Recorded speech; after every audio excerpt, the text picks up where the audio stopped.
الحمد لله وحده والصلاة والسلام على من لا نبي بعده. أهلا بكم متابعين الكرام، متابعين قناتي قناة لمسة. النهاردة زي ما حضراتكم شايفين دي صلصة مكسيكية. صلصة حاجة تفتح الشهية، حاجة جميلة إن شاء الله، حاجة لذيذة جدا جدا. ممكن ناكلها في كل أكلاتنا في كل وجباتنا. تمام. هنجيب مع طماطم، ومعانا شبت، ومعانا فلفل حامي أخضر، ومعانا بقدونس، ومعانا توم، ومعانا زيت زيتون. ماشي. ومعانا التوابل بتاعتنا: كزبرة ناشفة، بابريكا، فلفل، ملح.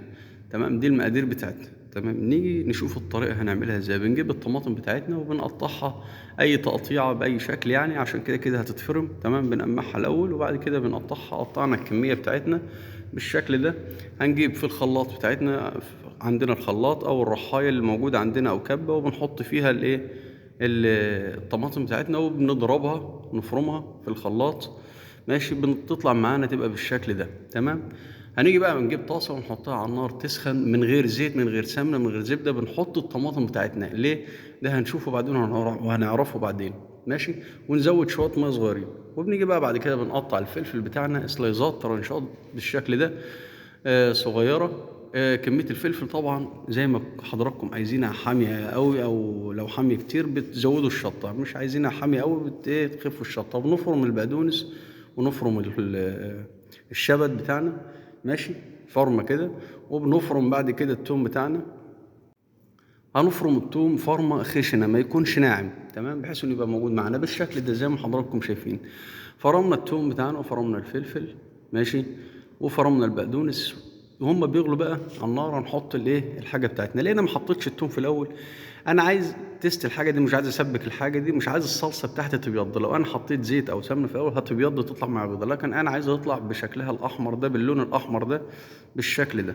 تمام، وحافظ على القيمه الغذائيه بتاعت الحاجات كلها.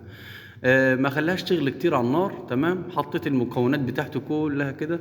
التوم الاول والفلفل واسيبهم شويه، وبعد كده احط البقدونس والشبت في الاخر، بحيث واسيبه وارفع بعدها علشان لونهم ما يتغيرش، عشان يفضل لونهم اخضر. وبحط زيت الزيتون في الاخر. بعد كده بسيبها ماشي تاخد غلوة بالزيت. ماشي، مع زيت الزيتون. وبعد كده برفعها من على النار. وبعد كده آه ألف هنا وشفا. وبعد كده بنغمسها بقى بالدوريتوس. ممكن تتاكل جنب الأكل، جنب السلطات، بأي شكل تحبوها كلوها. تمام، دي حاجة جميلة، ممكن تبقى حاجة وجبة أساسية. ماشي، فيها فوائد، فيها خضرة كتير، فيها حاجات كتير. أشكركم شكرا جزيلا، أتمنى تكون نالت إعجابكم.